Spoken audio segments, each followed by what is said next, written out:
The dragon has left its mark in the folklore of our ancestors. But what if these fantastic stories were more than myth? What if the legends were true?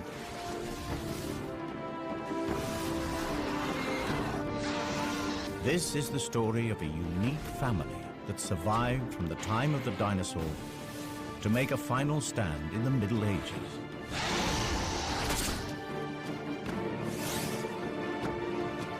A scientific exploration of a remarkable species. This is the natural history of the most extraordinary creature that never existed.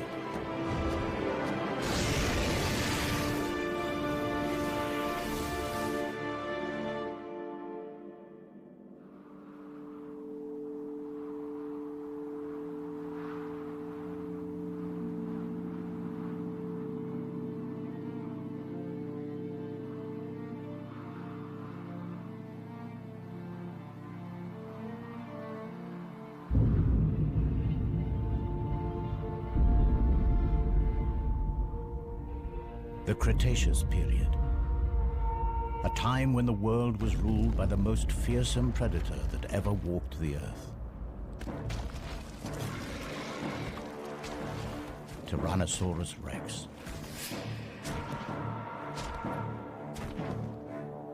The T-Rex has been forced to this remote place from his usual hunting ground. Something has been raiding his territory, and food has become scarce. He hasn't eaten for days.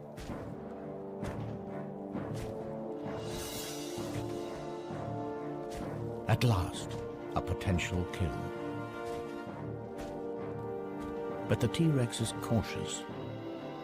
He has never seen a creature like this before.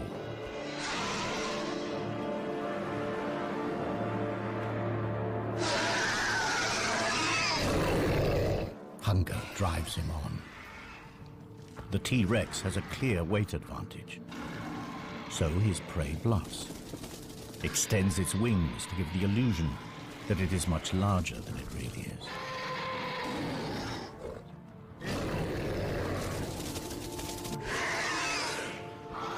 But the T-Rex isn't buying it. So the creature tries a different tack.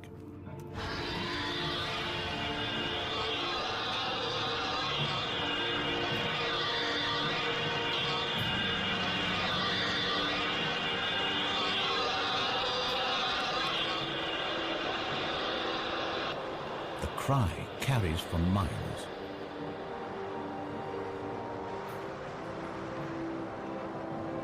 To this predator's sensitive ears, the sound is incredibly painful.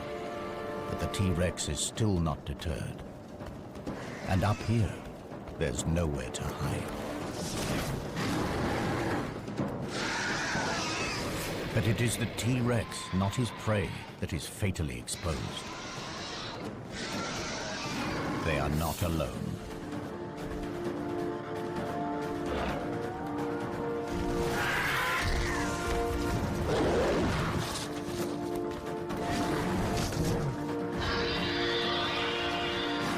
This is an adult female, a fully grown prehistoric dragon. This is her territory and she's protecting her son.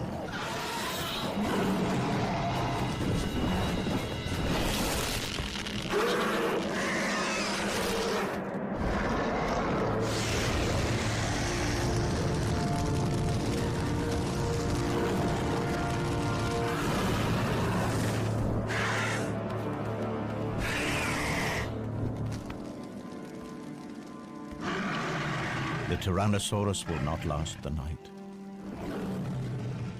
But the mother is also seriously injured. With a broken wing, she can no longer hunt to feed herself or her offspring.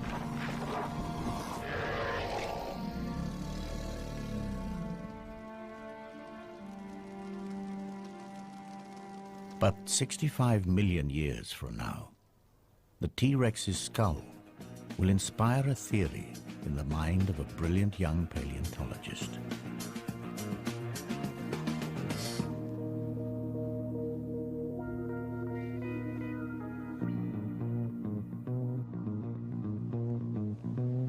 This is one of only 3 intact T-Rex skulls that have ever been found.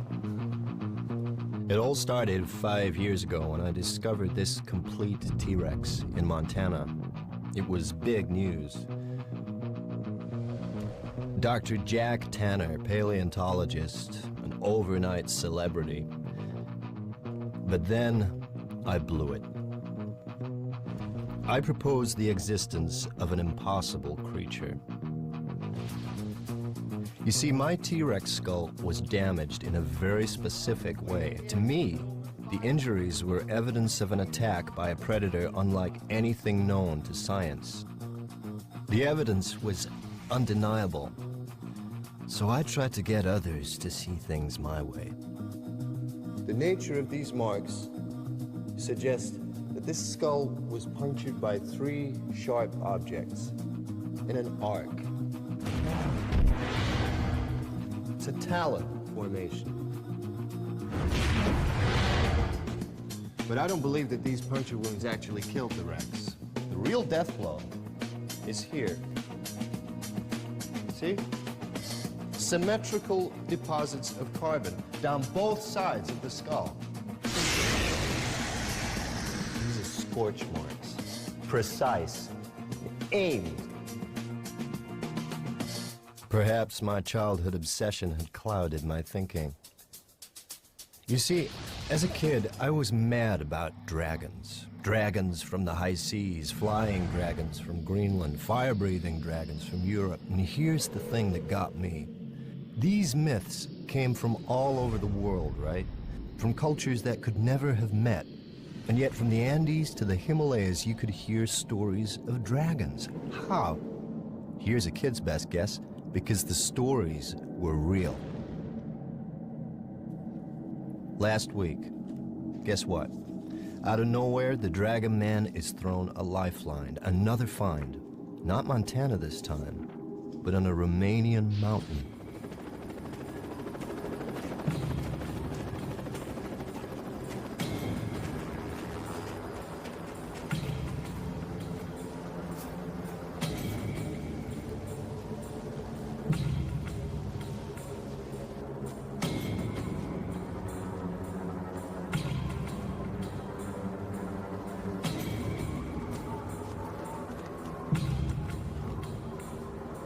Extreme skiers had fallen into a network of ice caves.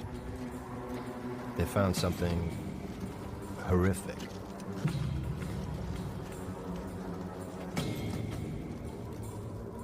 A body, and he wasn't wearing the latest lightweight thermals. It was ancient.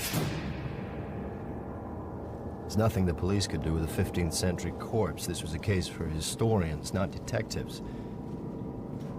But police being police, they couldn't resist a nose around.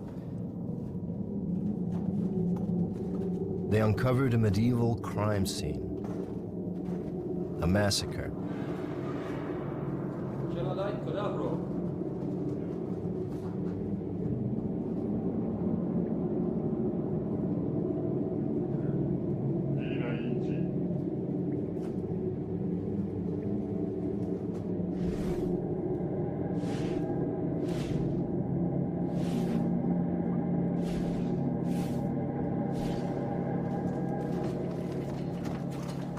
They moved deeper into the cave and soon wished they hadn't.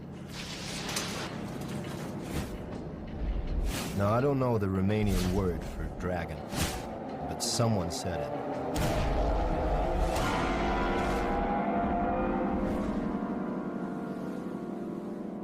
So the Romanians contact the museum in London. Is this thing a hoax or what? Now, the museum, they're ready to pass. They have an international reputation to maintain. I get to hear about it and figure I'm the perfect solution.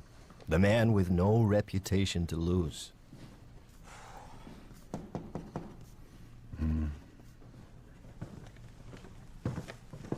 Have you seen the pictures? Every head of department has seen the pictures. And?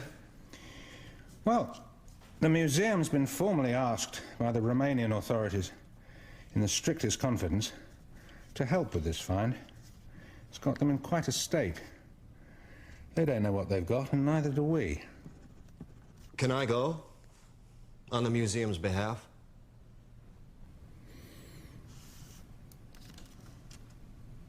I can call a meeting.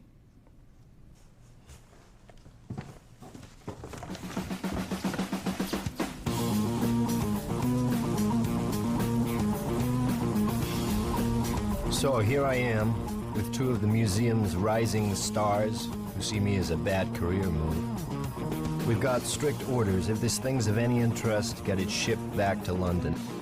If it's a hoax, make our excuses and leave. If news gets out, I'm the fall guy. Either way, I lose.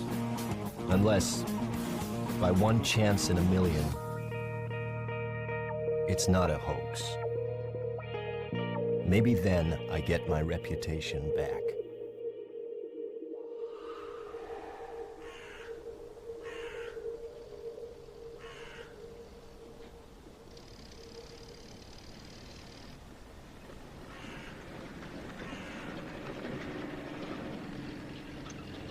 It starts badly.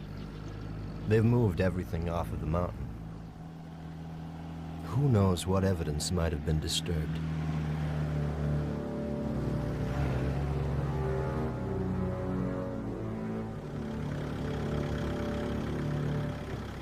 So we're in the backwoods, at a makeshift mortuary in an overgrown shed.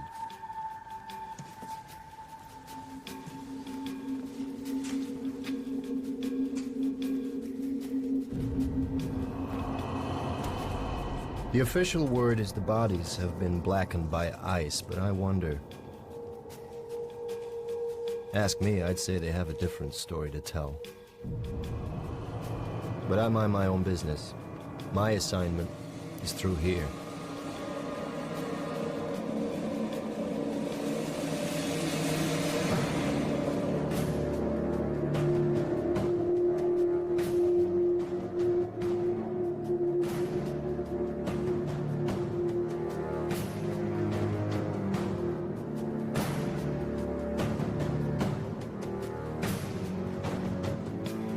Nobody said anything about a whole carcass. It's massive. I can see why the Romanians were cagey. I should be too, if I had any sense. This has got to be a hoax, hasn't it?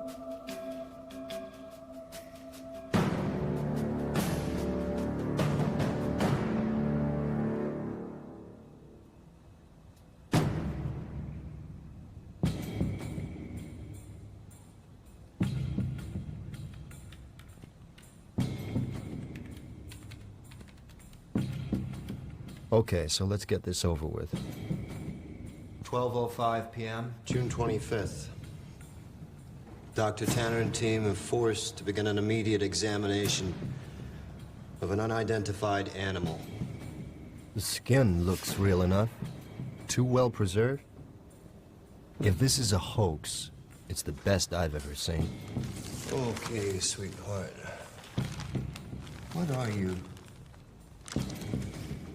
The hide is scaly.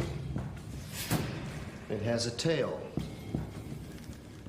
Now, both suggest that this is some sort of reptile, and yet there are two limbs visible ending with what appear to be talons.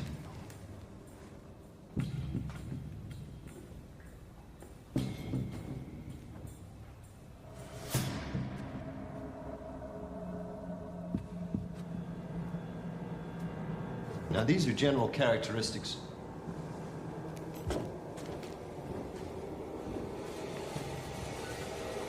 Characteristics of powered flight.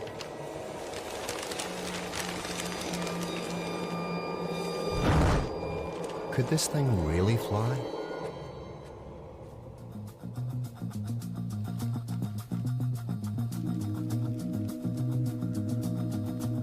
It's too heavy for these small wings. They couldn't create nearly enough lift to get its carcass off the ground. You see, to fly, you have to obey the laws of physics. There is a relationship between weight, power, and wingspan.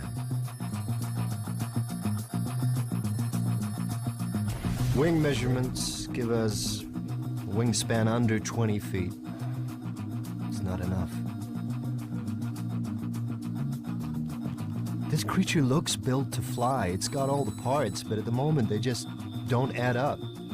Estimated weight? I'm guessing 900 pounds, maybe 950. He's not gonna like this. Don't tell me. The wing-to-weight ratio is way out. Couldn't fly, right? It's too heavy. A creature with wings that can't fly. That spells trouble. 2 weeks have passed since his mother saved him from the T-Rex, and the young dragon is in trouble. His mother is dead. The injury to her wing proved fatal. He cannot fly, and with no one to hunt for him, he too will die. The smell from his mother's carcass is attracting scavengers. For the moment, they're just pterosaurs. But who knows what other creatures may pick up the scent. This dragon lost his mother at a critical moment. Somehow, he has to teach himself to fly before it's too late. And if he does get airborne, it will be thanks to one of nature's most astonishing feats of engineering. This just gets stranger by the minute. Internal scans show a massive heart. That's typical of flying creatures. Those chest muscles would need large quantities of oxygen-rich blood. Your bones are perfectly designed for flight, too. The internal structure is very specialized. It's honeycombed. You see this lightweight structure in bird skeletons. Their bones are strong, but still light enough for flight.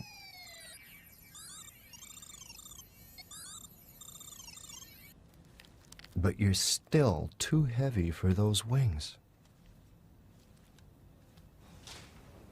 Come on, what's your secret? Any good news?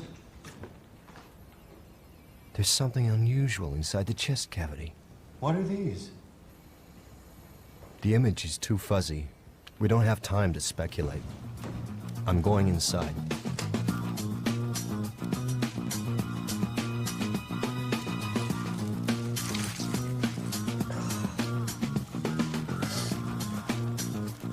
The plot thickens.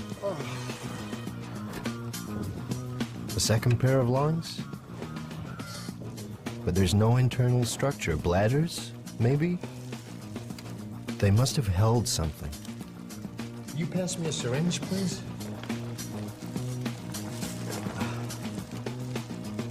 Thank you.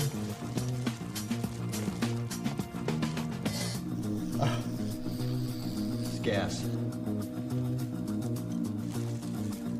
Analysis, please.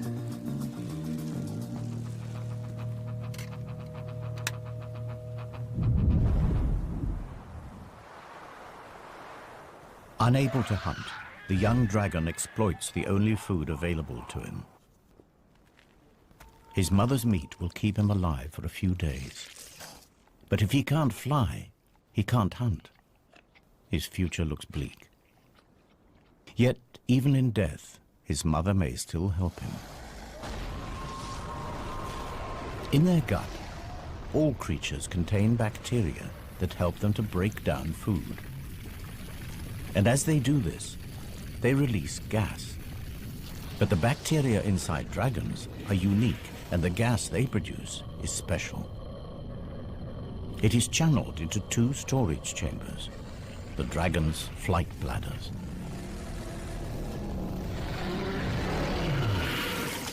Alongside the super light skeleton, these bladders provide the key to flight, provided you know how to use them.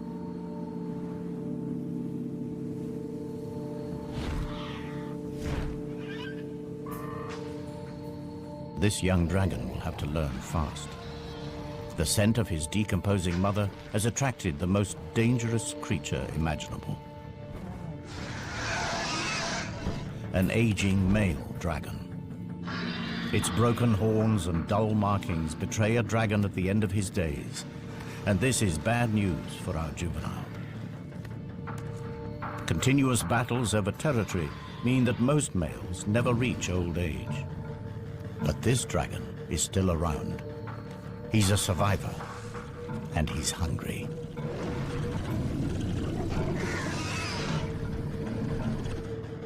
The youngster senses that given the choice, he'd prefer fresh meat. And this time, his mother isn't there to save him. His only hope is to take to the air.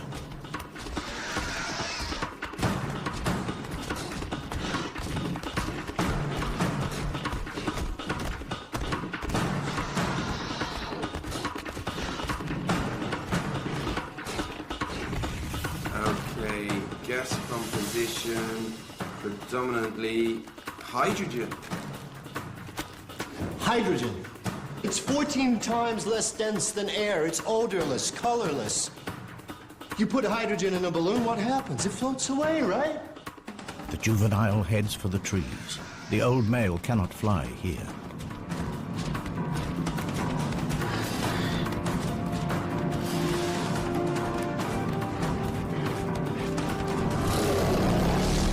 Inside, the young dragon's body is working overtime. Heart beating, muscles pumping, and hydrogen is collecting at a phenomenal rate.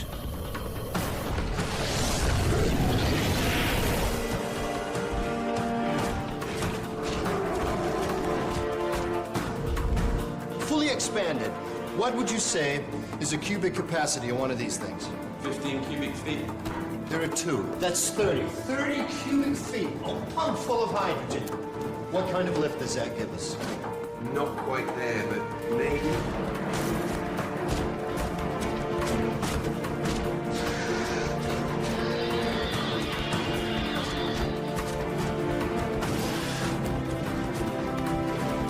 The youngster's flight bladders are now full, but crucially, so is his stomach.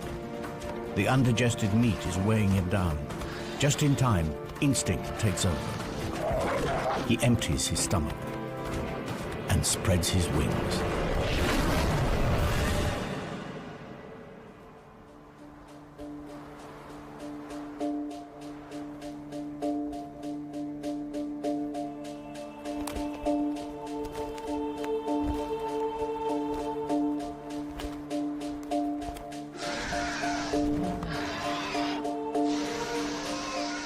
Exhausted, the old male abandons the chase.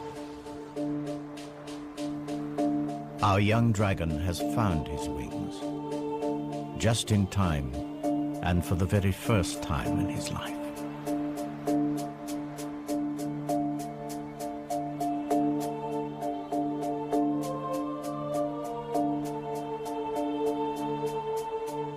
Analysis suggests, it's to be confirmed, that maybe, just maybe, this creature could fly. This is no hoax. This thing is for real. A gigantic flying lizard. Too much to expect that you could breathe fire, too. If it's interesting, bring it back to the museum. That was the plan. Well, it's interesting, all right. But let's see what else we can find out before we have to leave. Okay. Time to put our heads into the lion's mouth.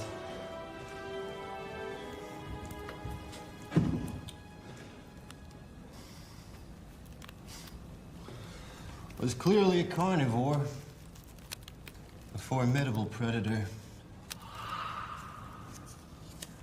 What's going on here? You've got incisors for ripping meat, and molars, Can I take a grinding teeth. Stingrays have the same kind of teeth for crunching rock-hard shells. What would a meat-eating predator want with teeth like these?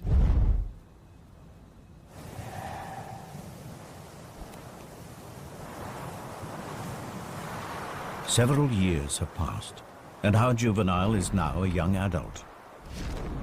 But he is homeless. Without territory, he will never have a regular supply of food, and he will never mate. But his time has come. In the past, he has strayed accidentally inside the territory of dominant males. Today, there is no mistake. It is a daring act. Half of all young males are killed in territorial battles. The dull coat of adolescence has transformed into a vibrant display designed to intimidate rival males.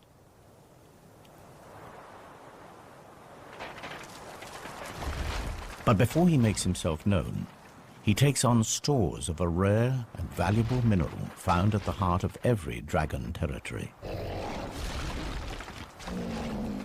He is preparing for the fight of his life. And these rocks will hold the key.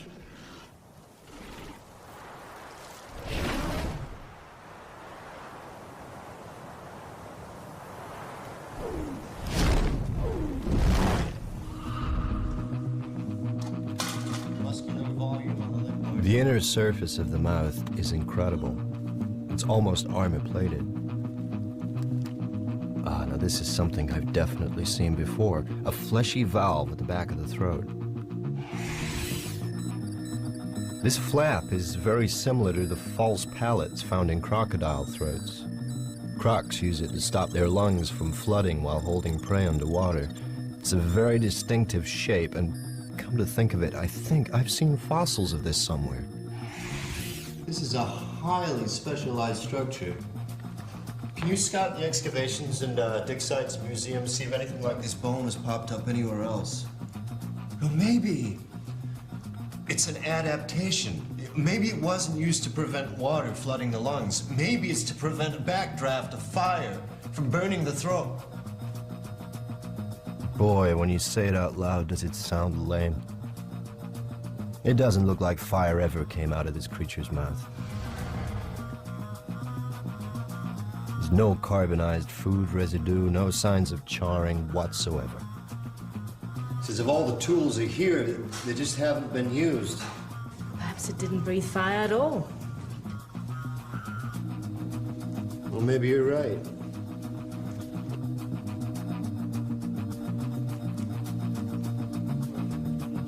Let's take a step back. Nature isn't constrained by our lack of imagination. Think about it. The natural world is full of bizarre creatures that have the most extraordinary weapons, tongues like spears, colors that change, and shapes. Lassos even, but a creature that breathes fire? Bear with me. Meet the bombardier beetle. Now, when this guy gets angry, he fires out liquid at a temperature of over 200 degrees Fahrenheit. Now, how's he do it? By pumping a liquid fuel into a reaction chamber where a catalyst ignites it. The exploding chemicals have nowhere to go but out, and with a bang.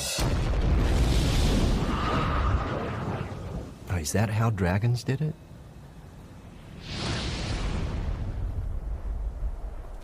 In the heart of his territory, the resident dragon, the alpha male, blasts a warning into the air. It signals that he is fit, healthy, and confident enough to waste precious fire on a display. The message is not lost on our young challenger.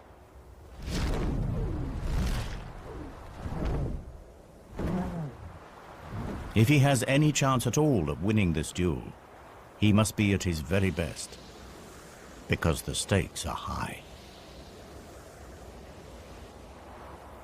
With territory comes not only a guaranteed supply of food, but the one thing every young male needs if he is to leave his mark on the next generation: females.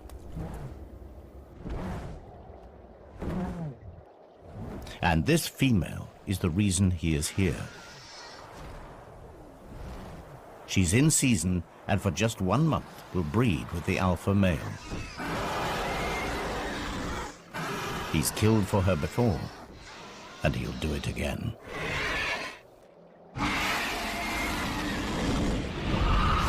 Okay, back to basics.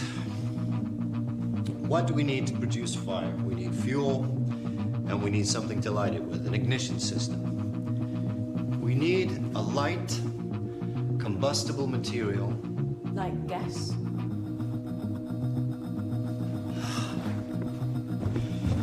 Now, what did you say was in these things? Hydrogen and methane? How could I have been so stupid? I need a light.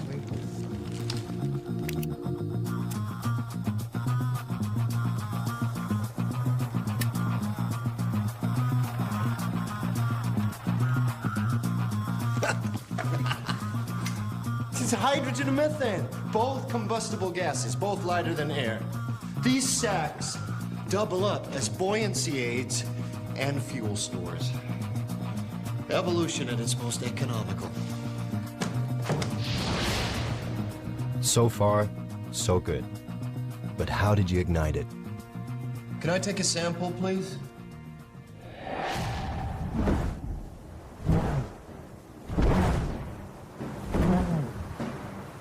The alpha male is an experienced warhorse.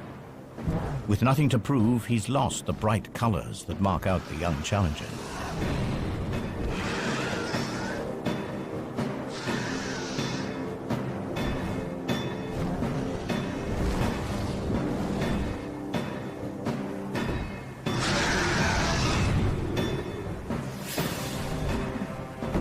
Experience tells immediately. The alpha male catches our youngster with his first strike. Instinctively, the young dragon heads for cover. The cold, damp clouds will also dull the pain. But the alpha male is not without his problems. These dogfights are calculated affairs. The hydrogen in his fuel tanks also has to keep him airborne. Every blast of flame reduces his mobility.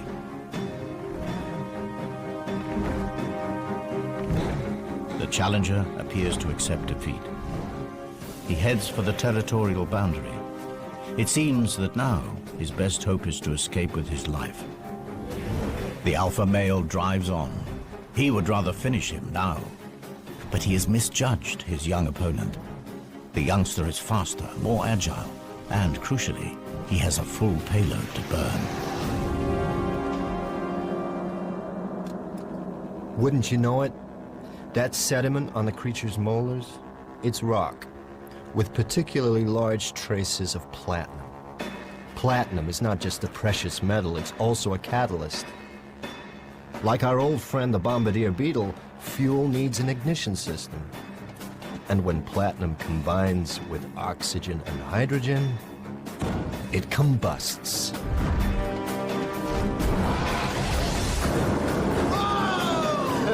It produces fire.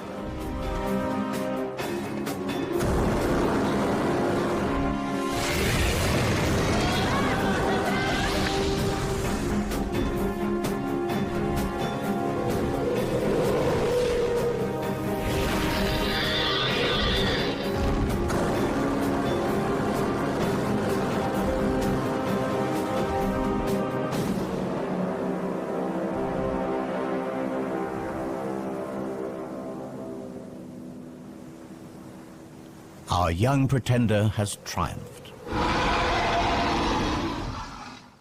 The female prepares to accept her new dragon overlord. All his life, he's fought the odds, and at last, he's made it. My theory was right after all, and you're the proof. You could fly, you could breathe fire. 65 million years ago, one of your ancestors killed my T-Rex.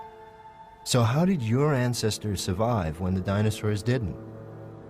The natural history of our planet tells me that it simply couldn't have happened.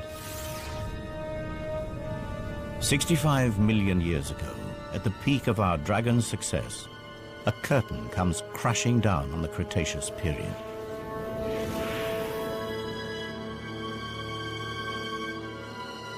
A meteorite the size of Mount Everest smashes into the planet.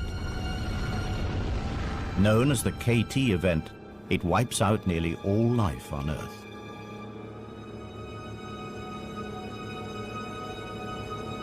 But somehow your species did survive. How?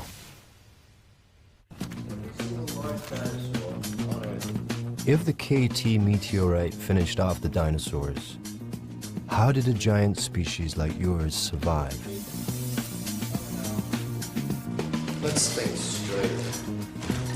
What other large creatures survive KT? Sharks, skates, rays, turtles, coelacanths, amongst others. And all have in common? Their marine life. On crocodiles, too. Crocodiles. The false palate is found in crocodiles. Raised nostrils, suggesting a creature that could hold its prey in its jaws and breathe while completely submerged in water. But this creature didn't swim. It flew. It has wings and talons, not webbed feet, suggesting the palate must be an evolutionary relic. Somewhere in the dim and distant past, this creature's ancestors lived in water. You swam from extinction.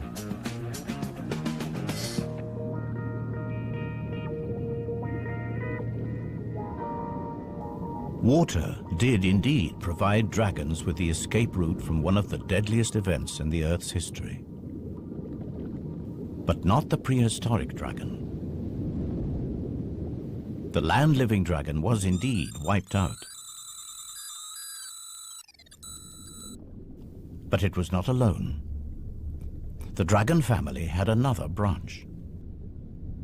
At the time of the KT catastrophe, the prehistoric dragon had a cousin, the marine dragon. Both species were descended from a common ancestor, but they followed very different evolutionary paths. The marine dragon lived in the sea, and life in the sea was less affected by the KT event.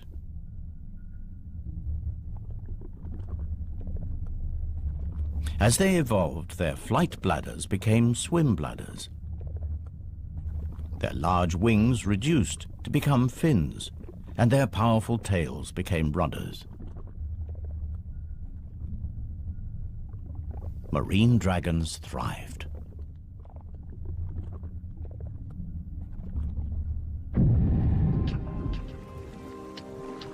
Then, as global temperatures rose and the land recovered, some marine dragons returned to shallow waters.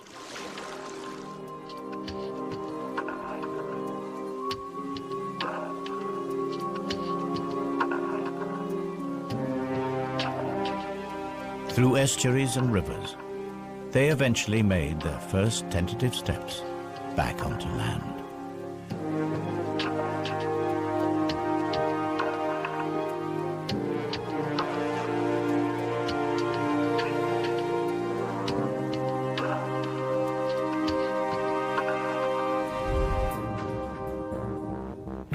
The sea serpent.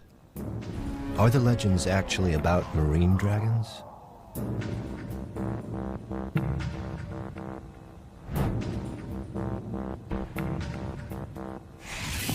That false palette, guess what? Looks like it's turned up at a dig site. This could be our missing link. Well, what kind of environment are we talking about? Forest. What kind of forest? Bamboo. I knew I'd seen the palette before. It was in that excavation in China. I thought it had been from an extinct branch of crocodilian. Turns out to be much more exciting. So the water dragon came back on land and evolved into new species, at least one of them in Asia. Forest dwelling. What would you be like?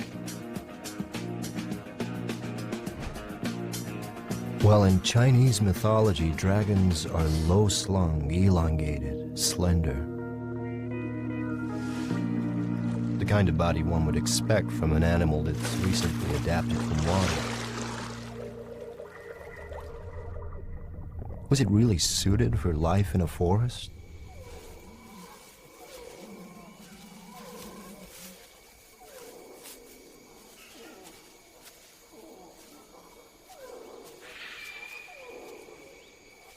The dragons that return to land discover that the prehistoric world has changed.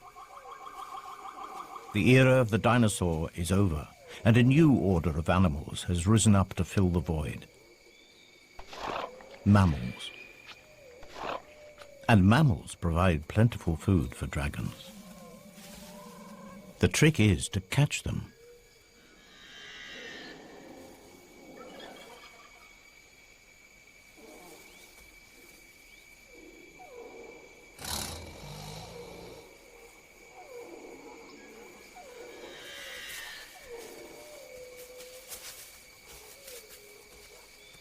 The superb camouflage and silent movement has made this dragon all but invisible in the bamboo forest.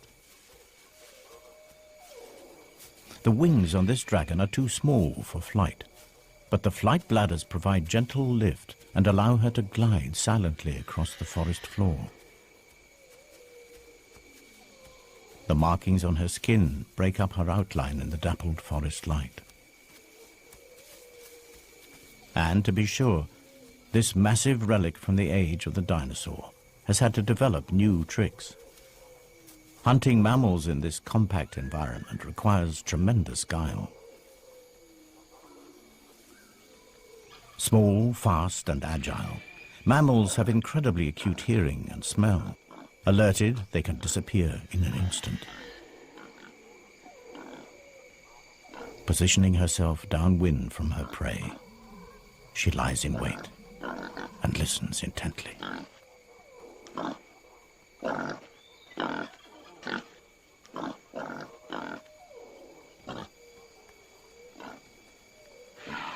But she's not ready to strike just yet. Not before unveiling a highly specialized weapon that gives her an edge against this wary prey.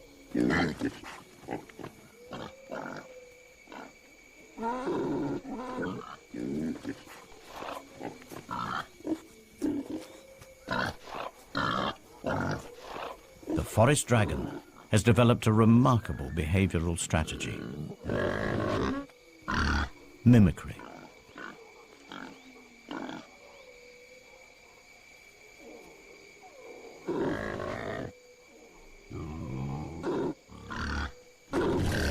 By carefully controlling the flow of gases from her flight bladder, she manipulates her voice and entices her prey.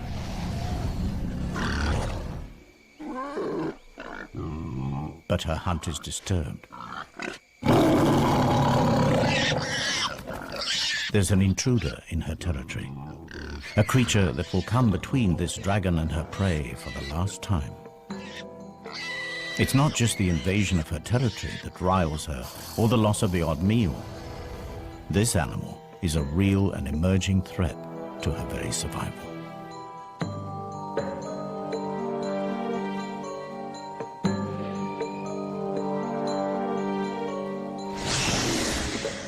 A glide is the best her stunted wings allow. But she has the scent now and is determined to finish things.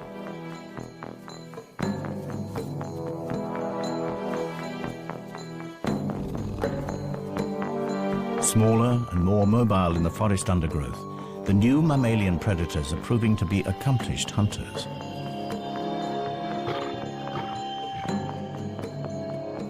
Left alone, these predators will outcompete her for food, and she would starve. She isn't going to let it happen. The dragon closes to striking range. She blends into her surroundings, unseen, but not unheard.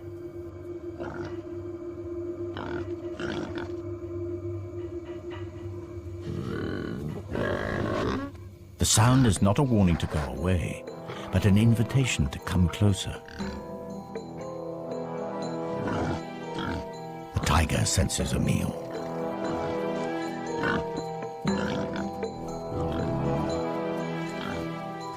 But he is a cautious hunter.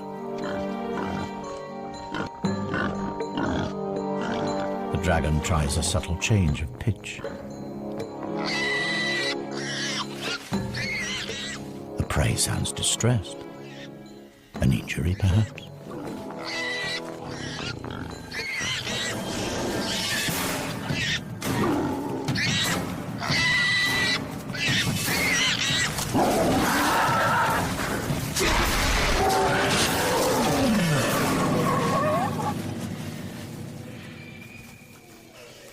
tiger falls for it hook, line, and sinker.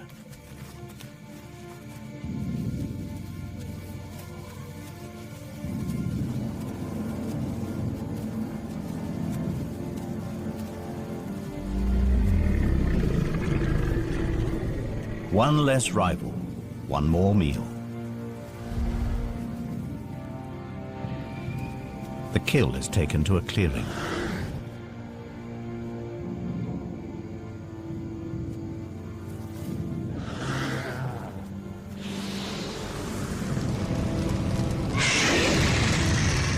The forest dragon has adapted its ancient weapon into a culinary tool.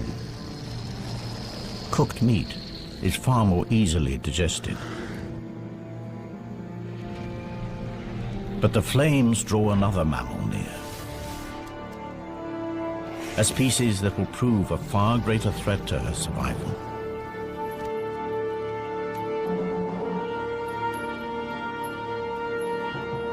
I came here to expose a hoax, and suddenly a whole reptile family is coming to life. What a family. Of all the prehistoric giants, only yours survived the KT catastrophe. And you weren't the only dragon. Seems there was a forest-dwelling Asian dragon, a sea dragon too, just like the myths. Could there have been others? I need more time. The helicopter will be with us any minute, and soon we'll be heading back to England. And once this thing's back in the museum, I won't get a look in.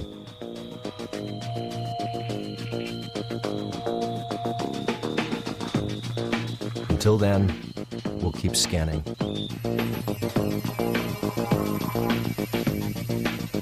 You need to look at this.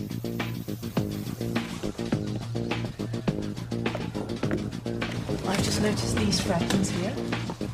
What are they? Crushed ribs? No, the rib cage is totally intact. But they're bone fragments, right? What are they? That explains the weird proportions.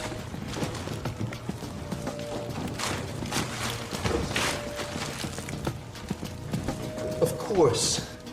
It's got 4 legs. And 2 wings. 6 limbs. No vertebrate that ever lived has 6 limbs.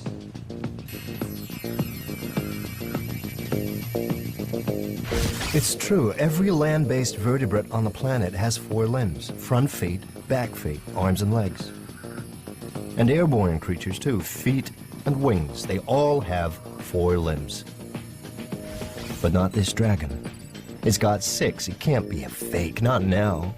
But if those legs are for real, then they'll show up in its DNA. Oh my. Now that's some freaky mutation. This creature has a genetic adaptation unlike anything in the animal kingdom, and wouldn't you know it? In the gene responsible for generating limbs. And it's here in mythology, too. The Chinese, the Aztecs, Polynesians, they all drew images of creatures with the same adaptation, giant 6-limbed reptiles. The clue was there all along. How could I have missed it? These drawings aren't wild imagination. They're records. These primitive people were telling us something, and we weren't listening. And if the images are accurate, then there are even more evidence that there were many types of dragon, and they lived everywhere on the planet. Okay, we've got evidence for a marine dragon, the sea serpent of legend, a forest dragon that lived in Asia, the Chinese dragon that adorns 1,000 pots,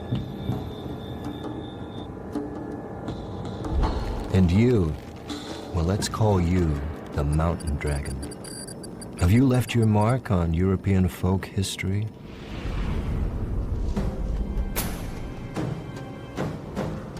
Romania, dragon iconography. Here you are, recorded in stained glass. The locals called you the devil from the mountains.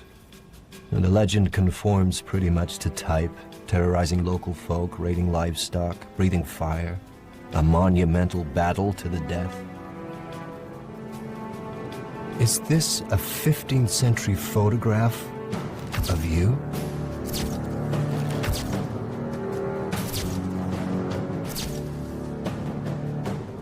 So the local farmers gave you a name, the Mountain Devil. And what kind of devil were you? We're down to the wire. They'll be moving the body out any minute, and I'll have to leave with it. One last check. Could we have missed something? What's that in the heart? That's something embedded in the right atrium. That's not organic matter.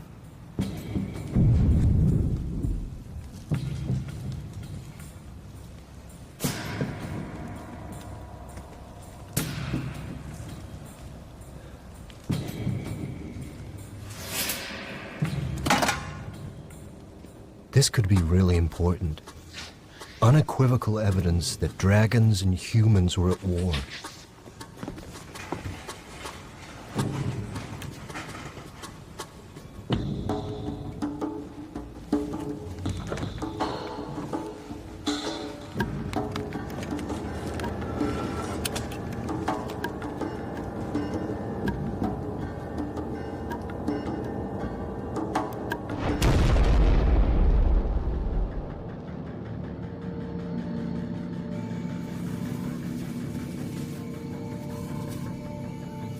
Throughout the age of mammals, dragons survived. But their survival was precarious.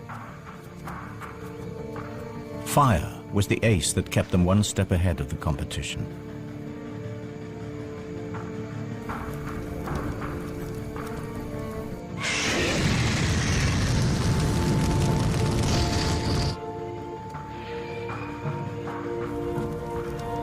But in time, a new mammal emerged.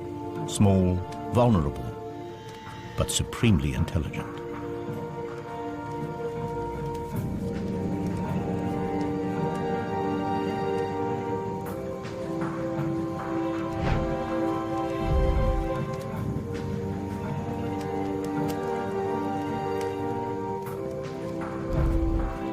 Physically, man was no match for a dragon. But he recognized the possibilities of fire.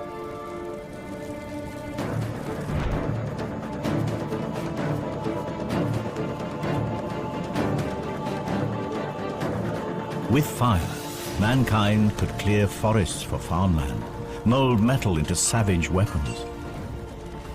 In the evolutionary blink of an eye, mankind was pushing the most deadly predator in the natural history of our planet to the verge of extinction. They had turned the dragon's most potent weapon against them.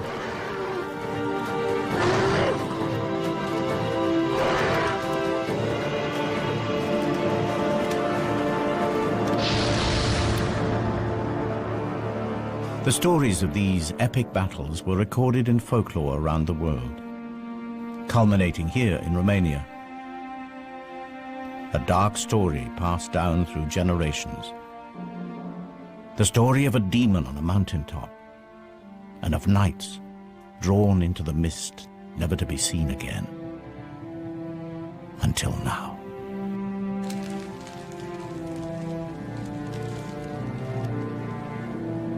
Humans and dragons, mortal enemies.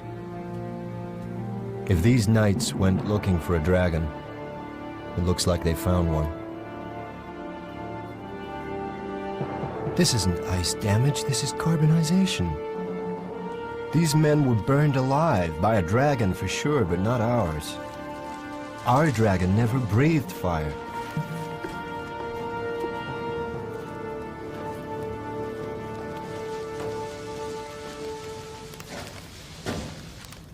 We haven't finished yet. Yes, we have. Look. Look. Carbon. I found it on one of those bodies out there. Those bodies have been scorched.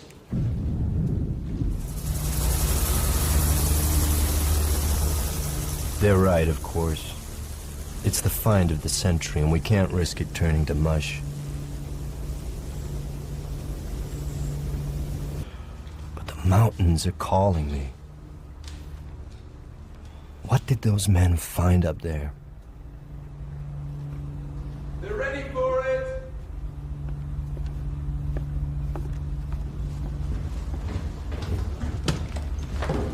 This section here. Am I misreading this? Is this a reproductive system? These are oviducts, right? Small ovaries. The female. Yet there's no evidence of follicular activity. The reproductive tract is immature. It's a juvenile. It's a baby. That clinched it. The creature in the autopsy room was a baby.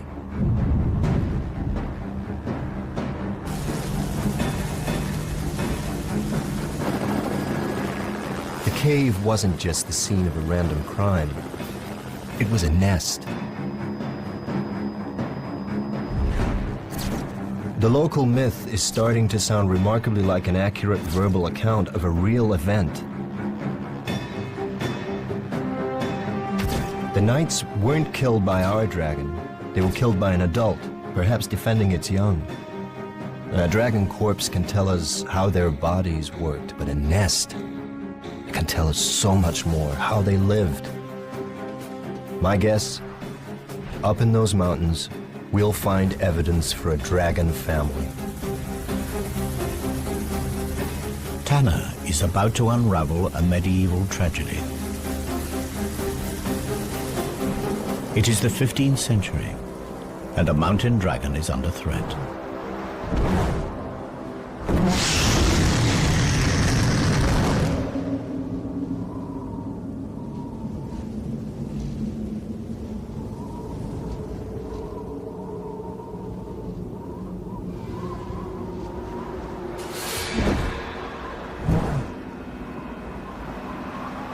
The distant ancestors of this female mountain dragon fed on the wild herds that roamed the vast Asian grasslands. But the herds were tamed by man. For dragons, they were no longer fair game. They were livestock. And so the dragons that gorged themselves on the plains have been driven to the remote regions of Europe. And in this remote place, wild game is scarce. Today, she is hunting the rarest creature on Earth, but not to eat. Today, she's looking for a mate. She spreads her scent throughout her territory.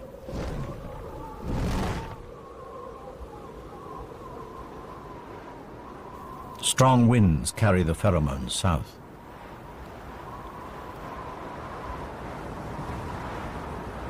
Female dragons mate once every 7 years, yet this mature female has never seen a male dragon.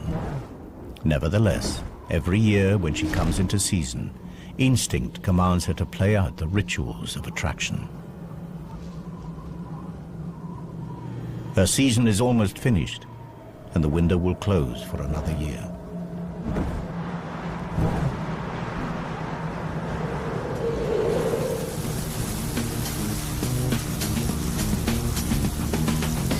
Another change of plan. Something interesting about a half-mile below the cave.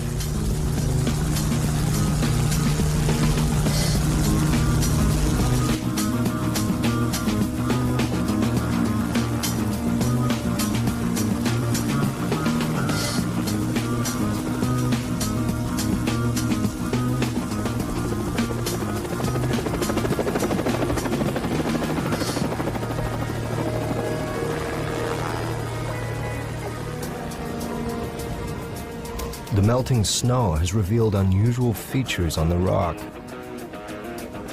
Now, to the casual observer, they could be anything, perhaps the result of some odd geological process, but me, I've got fire on my mind. And these rocks look like they've been scorched.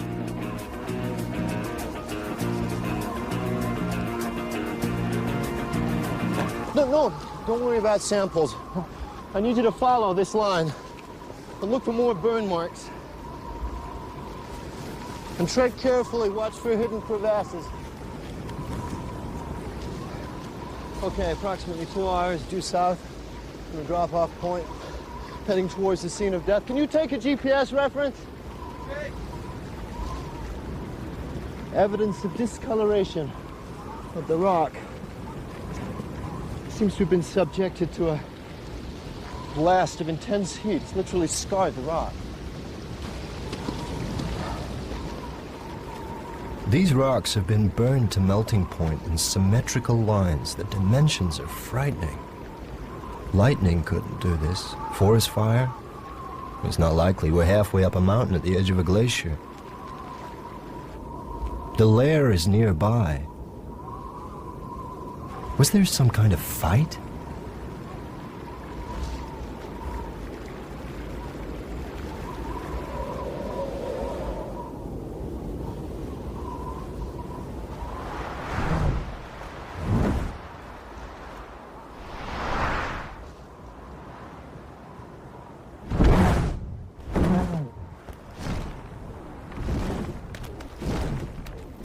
The female returns to her den. A network of caves melted into dense glacial ice. Despite the cold temperatures outside, in here the temperature is relatively warm. Like an igloo, the thick walls retain heat. But the mountain dragon has another line of defense against the cold. From her marine ancestor, she's inherited a blood protein that prevents her tissues from freezing. It has proved vital to her species as they are forced into increasingly inhospitable habitats. Soon it will be autumn, and her metabolism will slow as she prepares to hibernate through the bitter winter.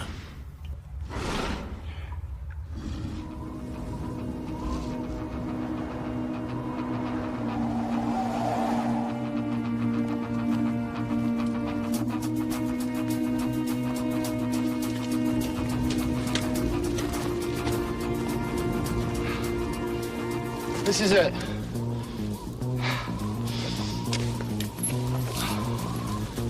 Why would you choose such a remote, inhospitable place to live? Come on.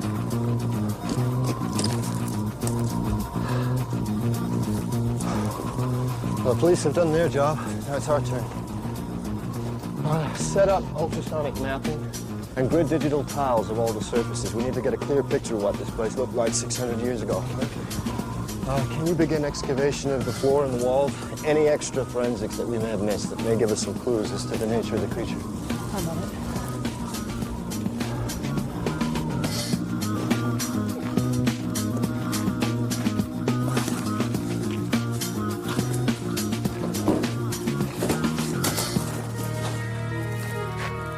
So this was where they found you. Gridding tile 1, set. The laser scanner will help us build a map of this place, and then we can accurately record the position of everything that we find. Any mapping results yet? I've gridded most of the cave, but it's a labyrinth in here. It's anyone's guess what's behind these walls. Glacial movement. Set those echo scan charges at minimum. We don't know how unstable this place is. Echo scanning. Small explosive charges send shock waves into the ice. The echoes will tell us what's behind them.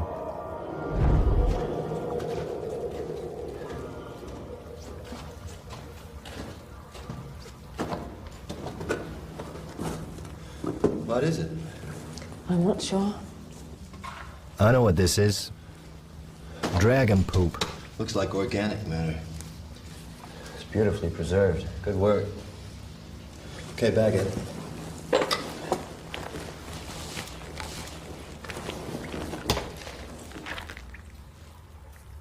Sorry.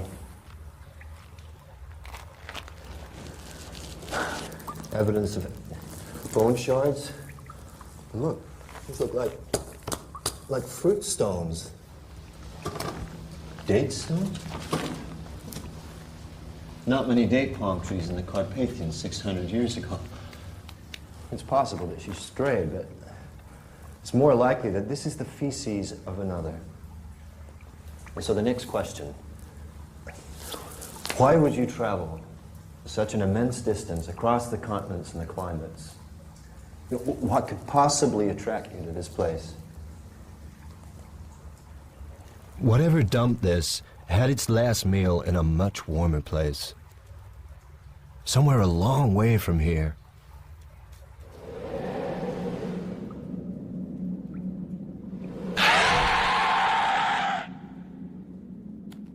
The female's curiosity is aroused.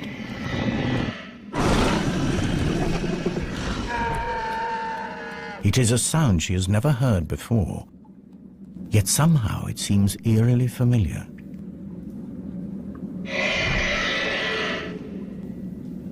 She is compelled to investigate.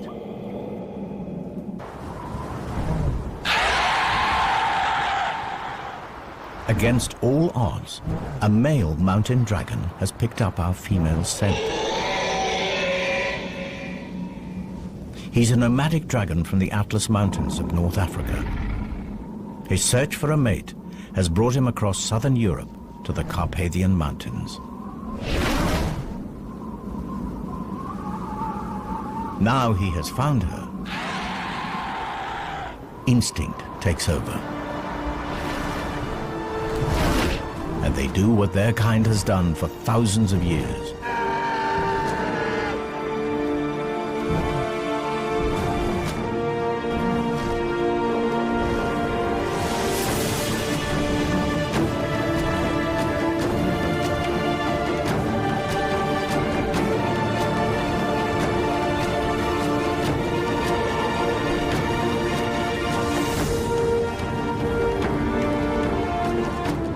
It is a courtship ritual that is as perilous as it is spectacular.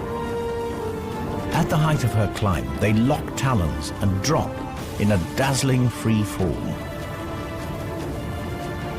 It is the ultimate test of faith.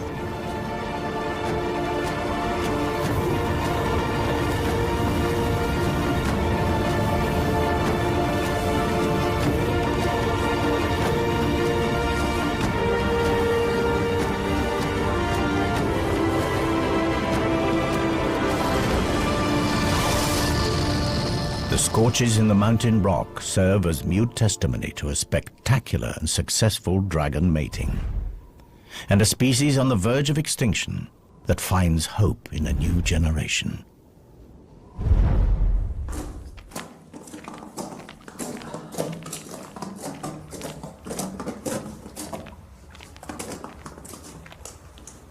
What is that?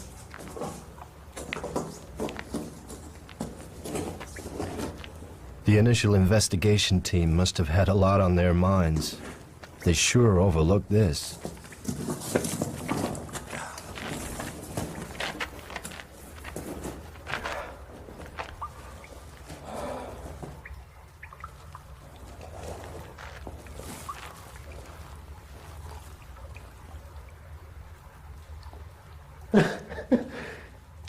It's a nest.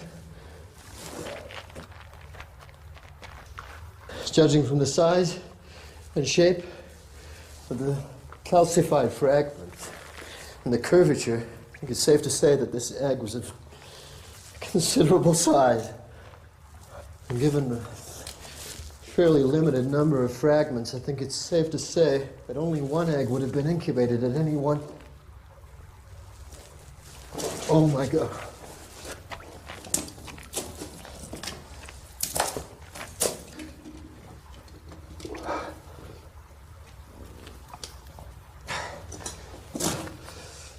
Two eggs in a clutch. but only one of them made it.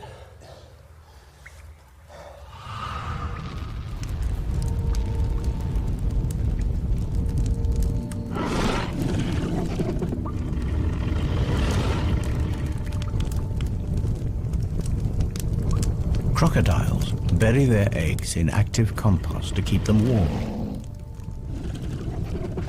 Dragons have a much more direct method.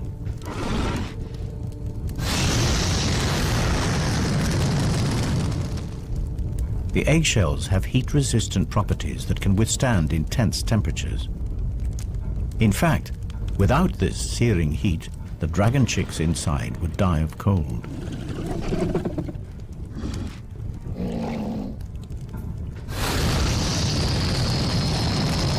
The rocks shield the eggs from the direct blast, but they also retain heat, releasing it over a long period and keeping the temperatures inside the nest stable.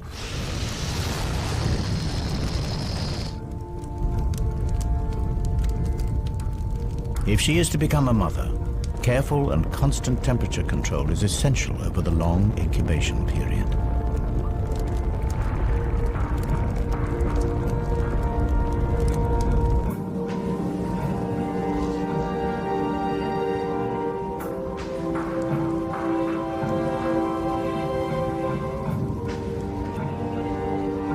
Her mate returns from hunting. He has been unsuccessful again.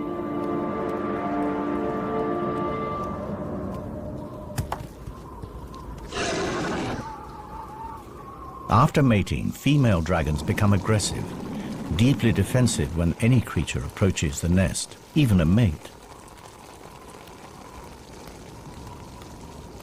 In order to placate her for the lack of food, he brings a gift.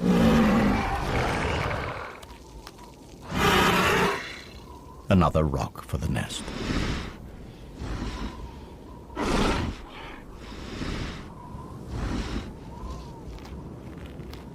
The male is now clear to enter the cave. The female will take her turn to hunt.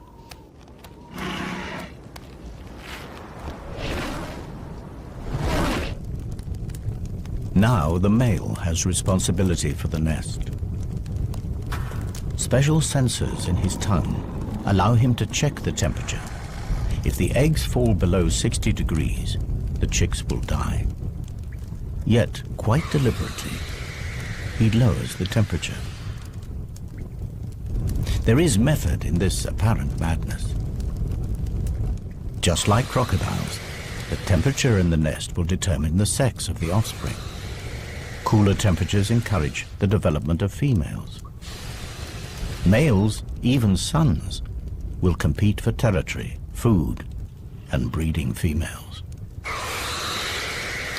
Females suit him better. In normal times, this self-serving strategy is sound, but in a species on the verge of extinction, an imbalance in the sexes could prove fatal. Should anything happen to him, this tiny group is finished.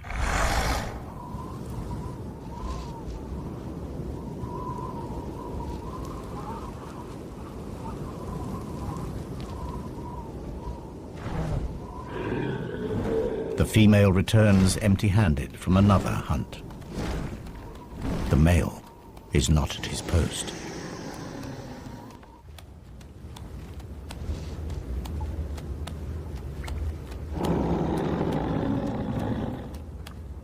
Something is very wrong.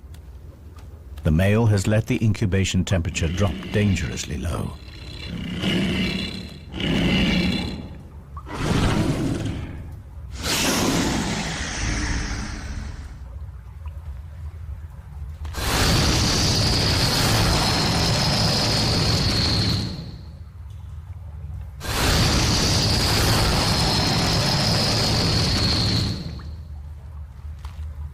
It is already too late for one of her chicks, but one might survive.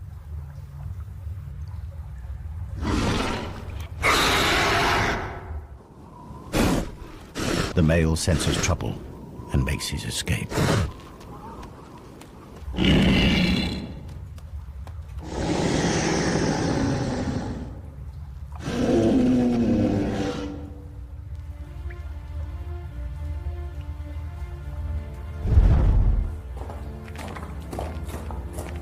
The cave continues to yield up its secrets at a fantastic rate. Bones from a domesticated sheep. You are preying on local livestock. Silly girl, you are playing a very dangerous game.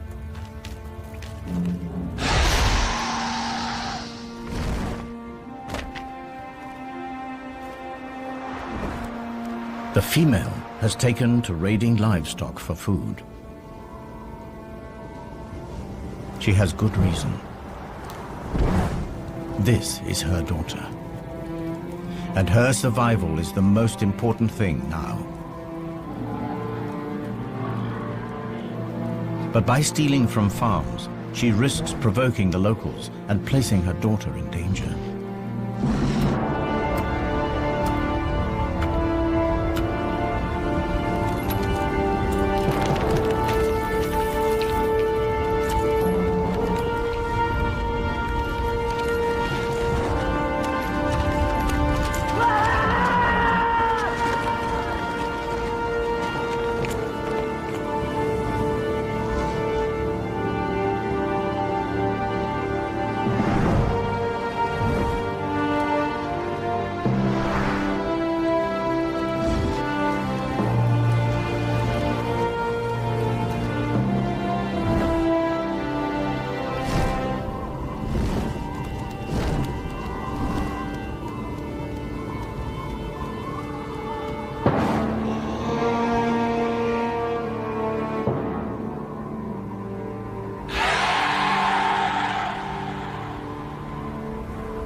Unaware of the price on her head, the female dragon continues to equip her daughter for the future. She is passing on the secret of fire.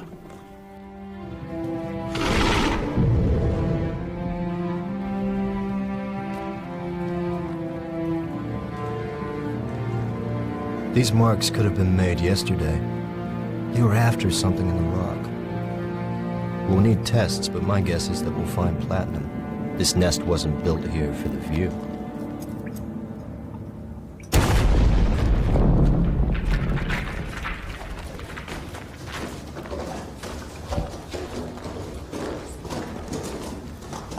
I've got the results through.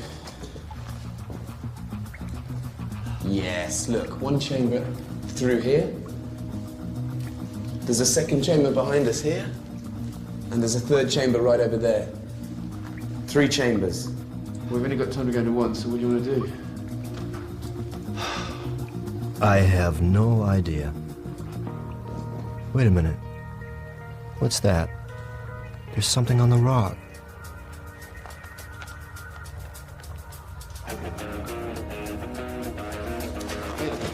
Stand here. Stand here. Put your arm. This arm. Stay there. Just don't move. No. Keep your arms out.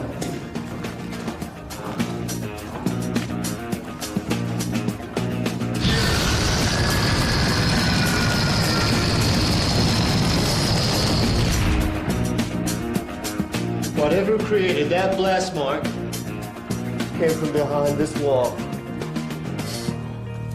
Set up the rover. We're going in here.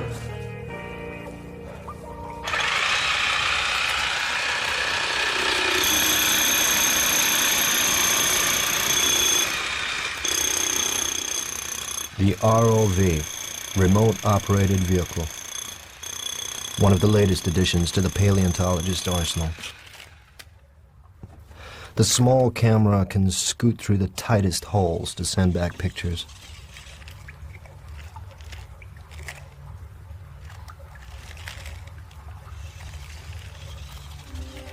Padre nuestro, sia santificato tu nome. venga il tuo regno, sia fatta la tua volontà, come in cielo e così in terra. Dacci oggi il nostro pane quotidiano.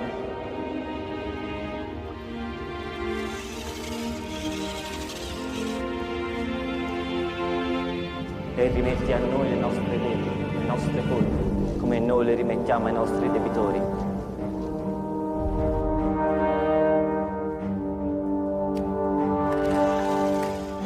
E non ci indurre in tentazione, ma liberaci dal male. Amen.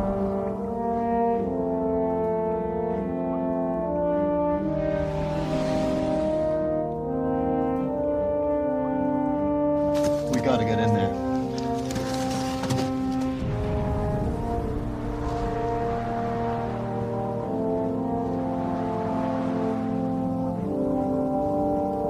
After feeding, mother and daughter bask in the sun's warmth. Their wings soak up heat like solar panels.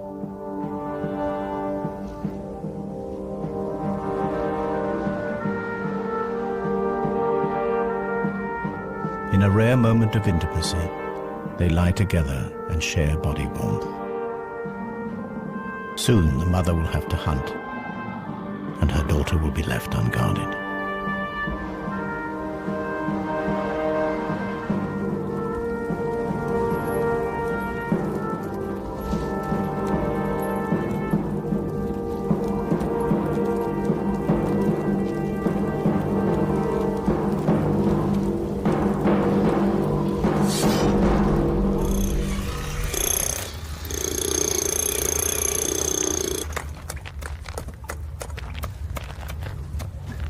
The nights in the mortuary weren't alone.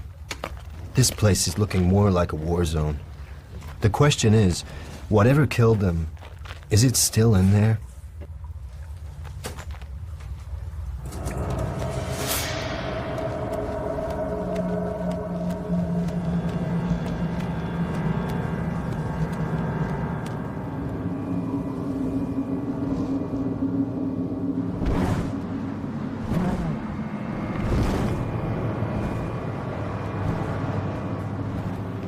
With summer drawing to a close, the dragon is desperate to fatten herself and her baby before they hibernate. And in her desperation, she has all but cleared the local farms of livestock.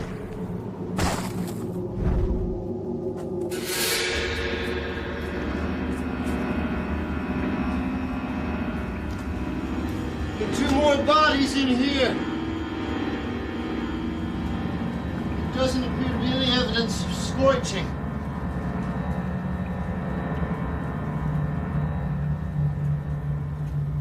I'm getting closer. I know it. Where are you? Wait, there's another passage. I'm going through here.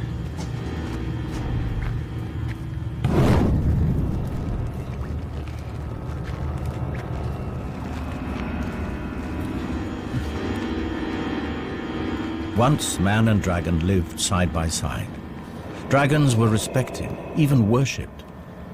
Now they are hunted like vermin.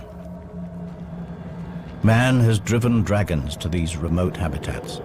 Now even here, they are not safe.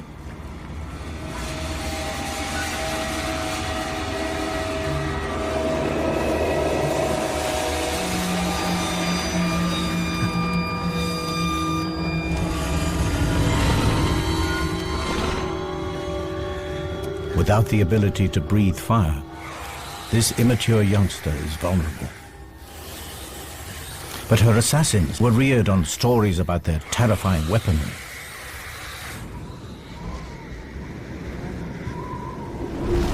Wary of the fire-breathing devil, they are cautious.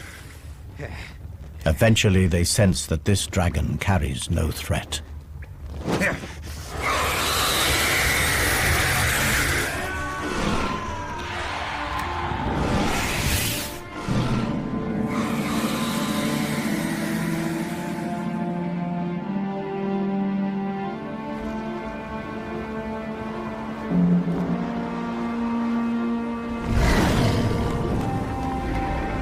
The mother returns. Too late.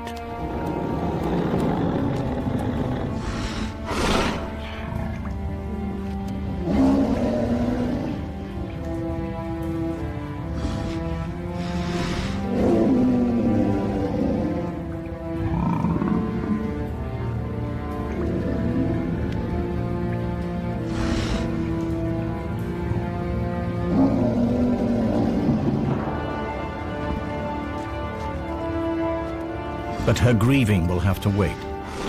She catches a scent, chilling yet familiar. In a final insult, the assassin wears the blood of her daughter as a trophy. These warriors may have survived many battles, but nothing can prepare them for the fury. They are about to reap the whirlwind.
Like higher mammals, dragons invest many years in rearing their young, and like those mammals, they feel loss.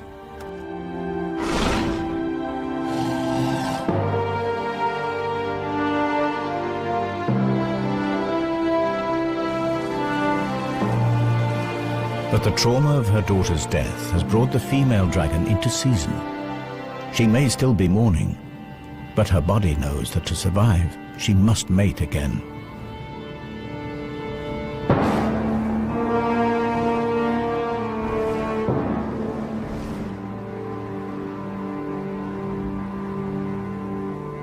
She starts again the process of attracting a mate back into her territory. She displays the armor from her daughter's assassins. Dragons are naturally attracted to reflective objects. It is a long shot, but perhaps a glint might catch his eye. The chances are that he's no longer alive. There's nowhere left to hide.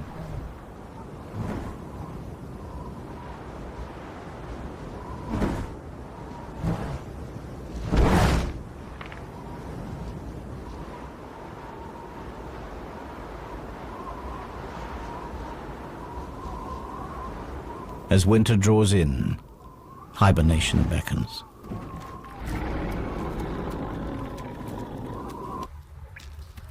She'll have to survive the winter on her meager reserves of fat.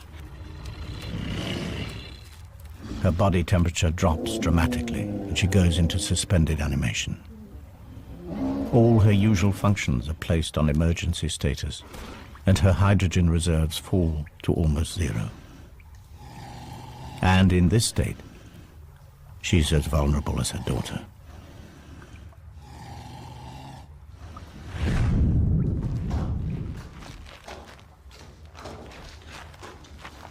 Where are you?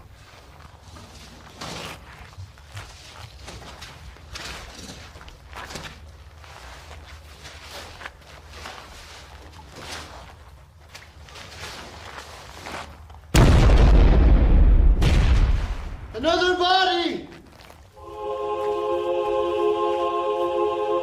A spear. A body. It's crushed by something.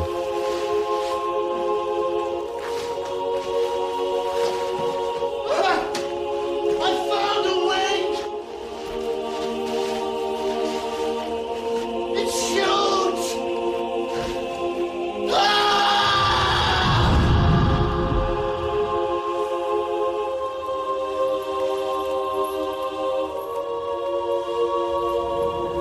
The female is woken from her torpor. More men have made the climb to her lair. This time they are better prepared. Mercenaries paid by the local farmers to settle a score.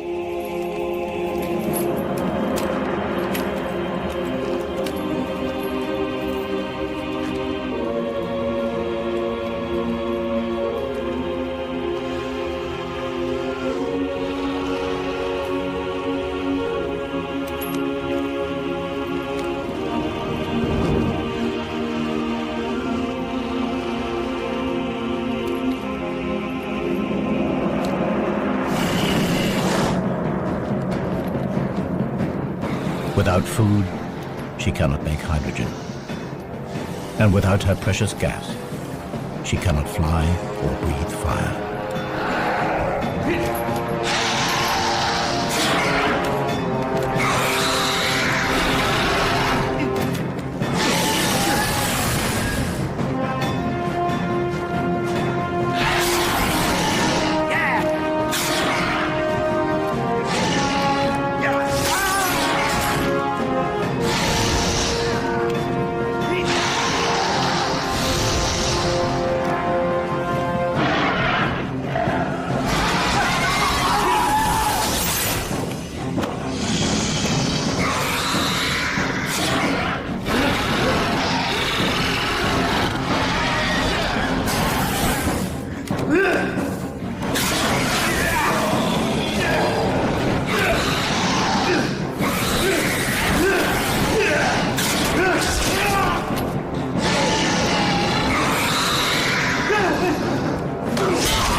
Over the years, the cave was sealed by snow and ice, and the bloody battle frozen in time. The dragon faded from reality to mythology, and would have stayed that way had these two dragons not revealed their secrets to us.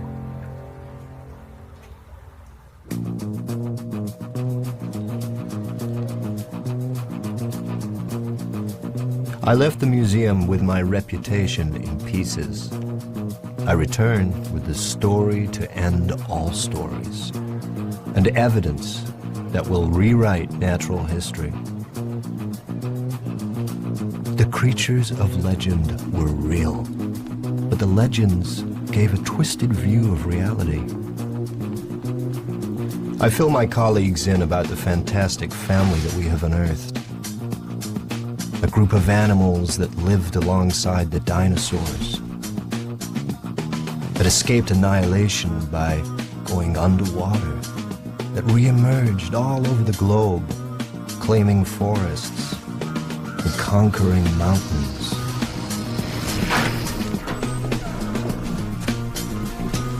But I can tell that they're not listening.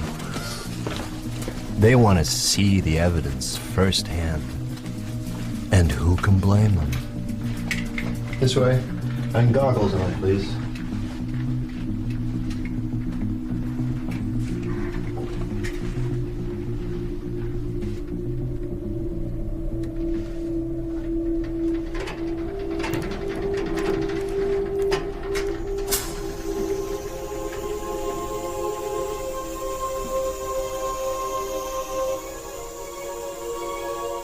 The story of life on our planet has been rewritten by a mother and her child, reunited.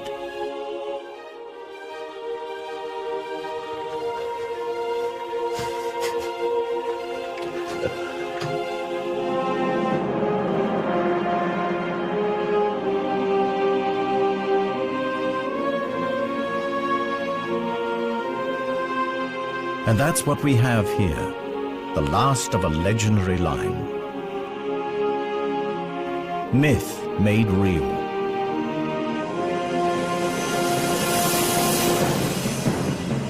The myth of a sheep stealer. The reality of a mother struggling to feed her young. The myth of a vicious beast. The reality of survival at any cost. The myth of knights that climbed a mountain to slay a dragon. The reality, persecution and extinction. Now every dragon myth from around the world begs the same question. Were they real too? And the most important question of them all, were these really the last dragons?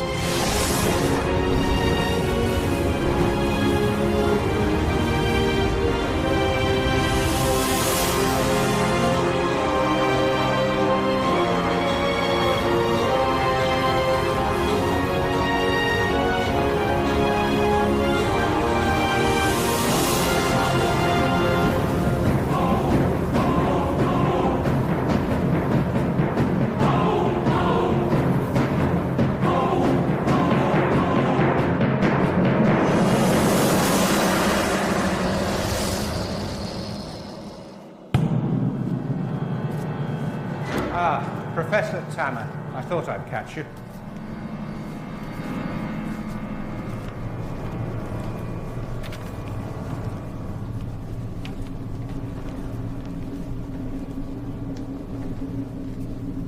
These were taken 2 months ago.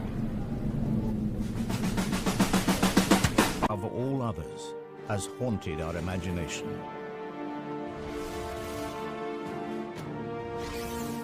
On land and in the air, the dragon has left its mark in the folklore of our ancestors. But what if these fantastic stories were more than myth? What if the legends were true?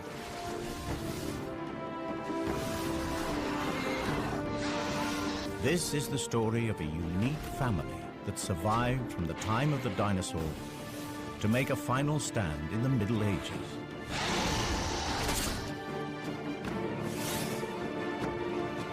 A scientific exploration of a remarkable species.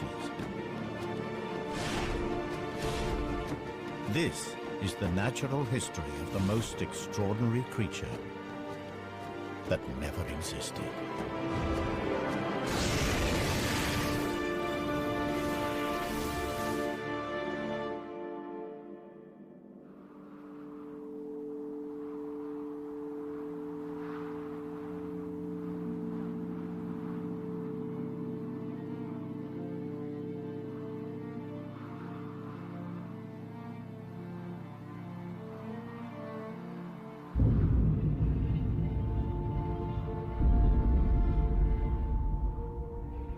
The Cretaceous period, a time when the world was ruled by the most fearsome predator that ever walked the earth. Tyrannosaurus Rex.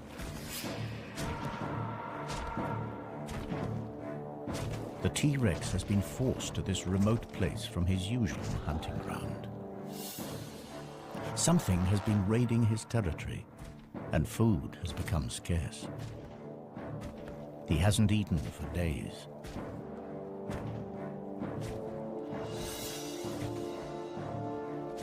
At last, a potential kill. But the T-Rex is cautious. He has never seen a creature like this before.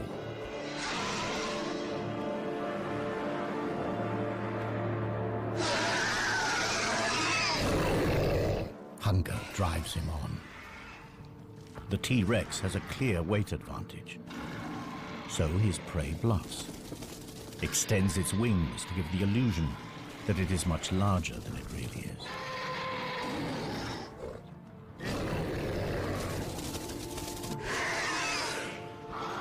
But the T-Rex isn't buying it. So the creature tries a different tack.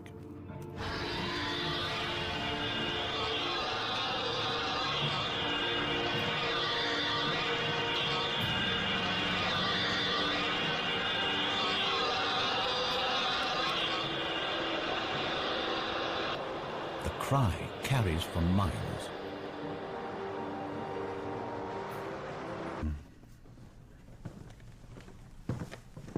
Have you seen the pictures? Every head of department has seen the pictures. And? Well, the museum's been formally asked by the Romanian authorities, in the strictest confidence, to help with this find. It's got them in quite a state. They don't know what they've got, and neither do we. Can I go? On the museum's behalf?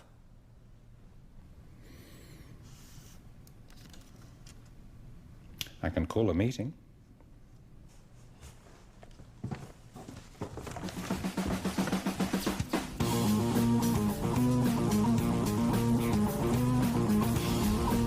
So here I am, with two of the museum's rising stars who see me as a bad career move. We've got strict orders. If this thing's of any interest, get it shipped back to London.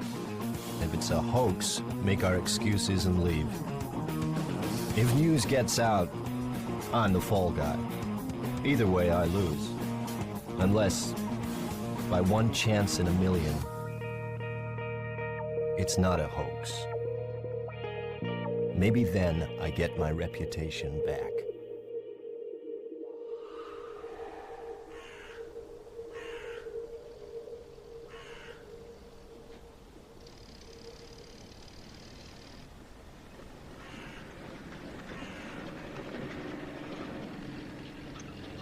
It starts badly. They've moved everything off of the mountain. Who knows what evidence might have been disturbed?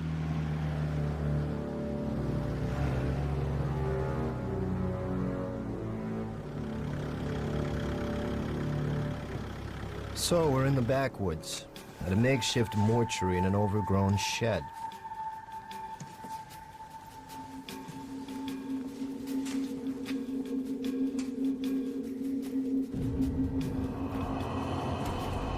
The official word is the bodies have been blackened by ice, but I wonder. Ask me, I'd say they have a different story to tell. But I mind my own business. My assignment is through here.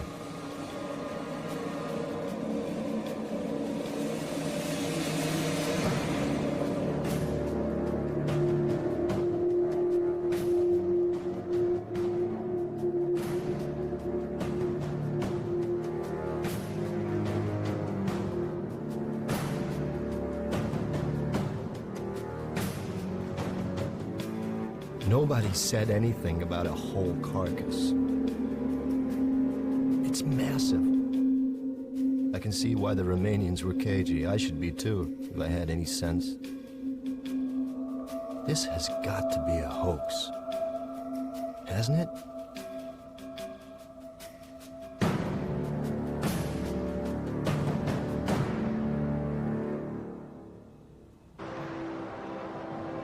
To this predator's sensitive ears, the sound is incredibly painful. But the T-Rex is still not deterred. And up here, there's nowhere to hide. But it is the T-Rex, not his prey, that is fatally exposed. They are not alone.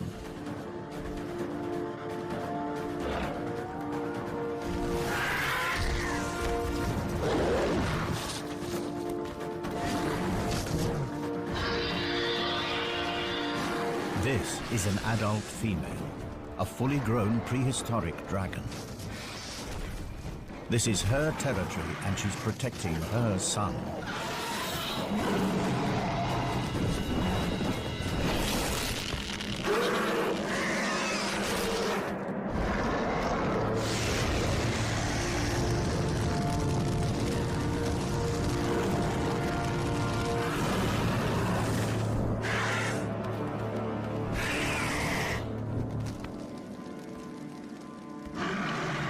The Tyrannosaurus will not last the night. But the mother is also seriously injured. With a broken wing, she can no longer hunt to feed herself or her offspring.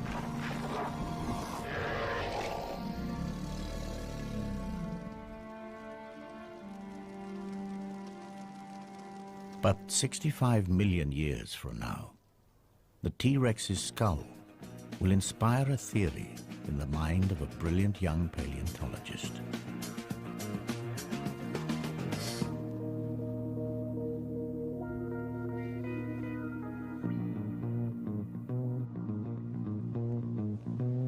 This is one of only 3 intact T-Rex skulls that have ever been found. It all started 5 years ago when I discovered this complete T-Rex in Montana. It was big news.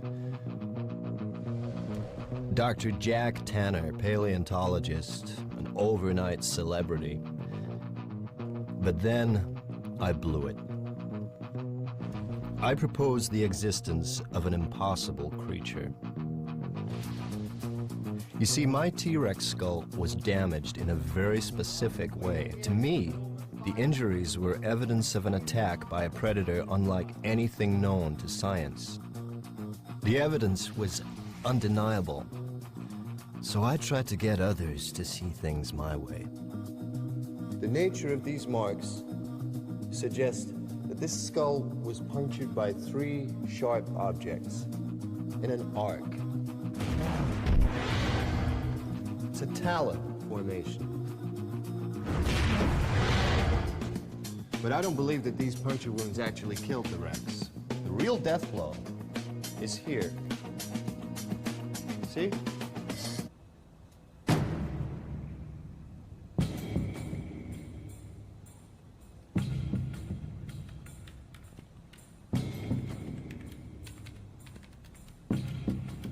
Okay, so let's get this over with. 12:05 p.m., June 25th. Dr. Tanner and team are forced to begin an immediate examination of an unidentified animal. The skin looks real enough. Too well preserved. If this is a hoax, it's the best I've ever seen. Okay, sweetheart. What are you? The hide is scaly. It has a tail. Now, both suggest that this is some sort of reptile, and yet there are 2 limbs visible ending with what appear to be talons.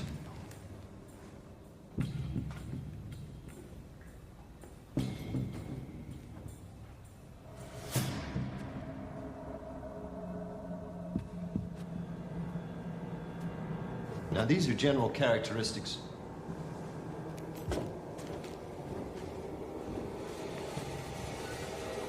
Characteristics of powered flight.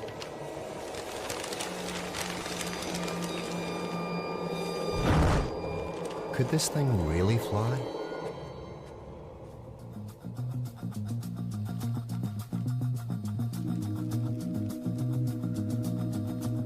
It's too heavy for these small wings. They couldn't create nearly enough lift to get its carcass off the ground. You see, to fly, you have to obey the laws of physics. There is a relationship between weight, power, and wingspan. Wing measurements give us a wingspan under 20 feet. It's not enough. This creature looks built to fly. It's got all the parts, but at the moment they just don't add up. Estimated weight? I'm guessing 900 pounds, maybe 950.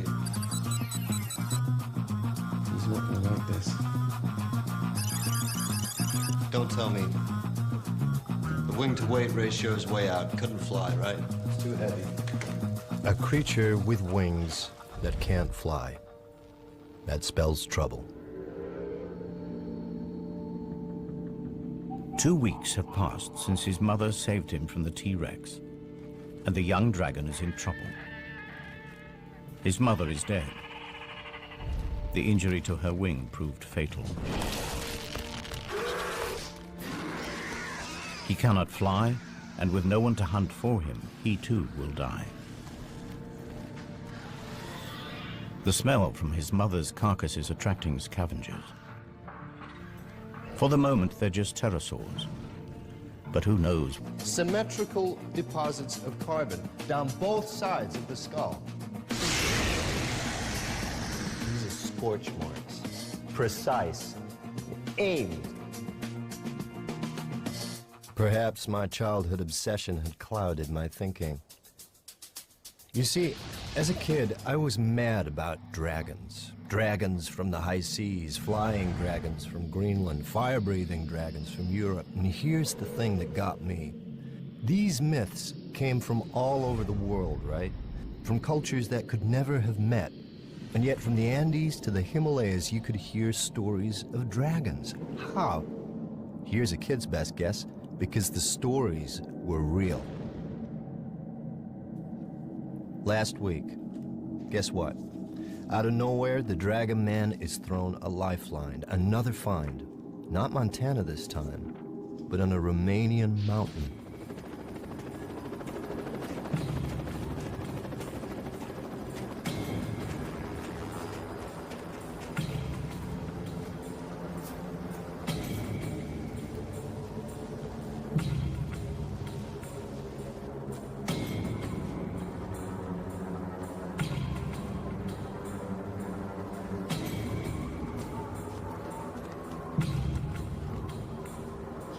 Extreme skiers had fallen into a network of ice caves. They found something horrific.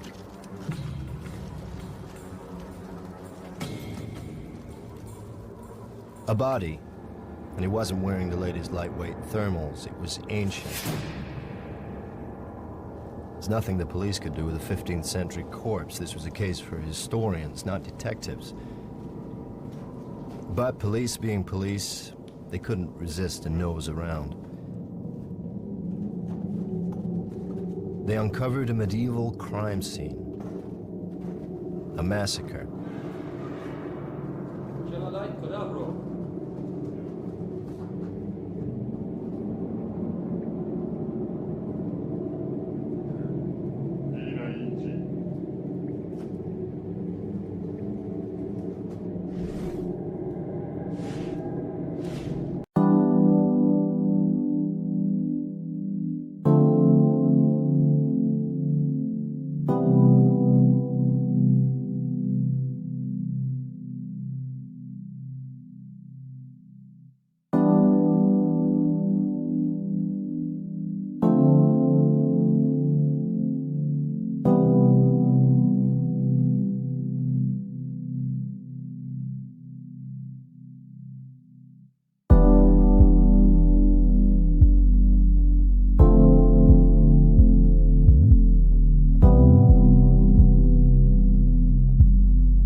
con nít mà anh.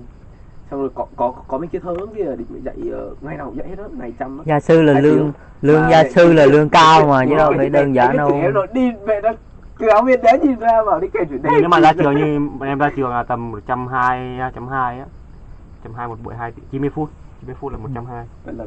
Còn nếu mà tính là giáo viên của trường là 150. Là con ngon. Đi gia sư thêm như ông Thắng cái đợt mà ông tự ông làm, ông là dạng như gia sư trên mạng bán khóa học á. Ông nó làm ghê lắm á.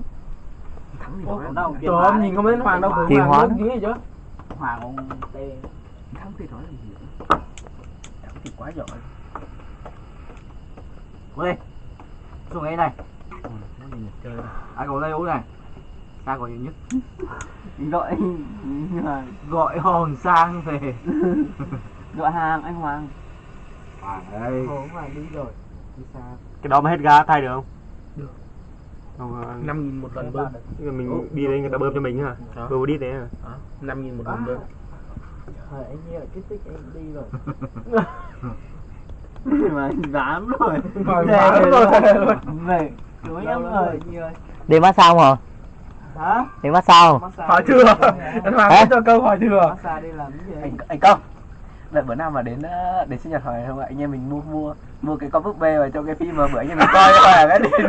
Đủ mấy con búp bê nó mắc lắm đấy. Vài triệu ấy. Nhưng mà búp bê hơi bơm hơi thì nó rẻ. Búp bê bên Nhật là tầm 30 triệu. Búp bê tình dục chở tầm búp bê bên Nhật là tầm 30 40 triệu. Bơm hơi thôi đủ má lấy cái loại kia về sau chuyện đấy lại giỏi nhất cho mày. Bơm hơi thôi. Silicon thì Bên Nhật là hợp lý nhất, Nhật là ngon nhất. Con nó đặt về. Anh qua Trung Quốc lấy hàng Trung Quốc cho bạn xài. Trung Quốc là đi ra Trung Quốc là nhất luôn. Xài xong nó phồng rộp luôn. Xin vào gà lưỡi vụ. Còn hai chất Hoàng vậy. Ra mua về có mấy chiêu thà cho mày đá phò đi. Anh em tốt rồi.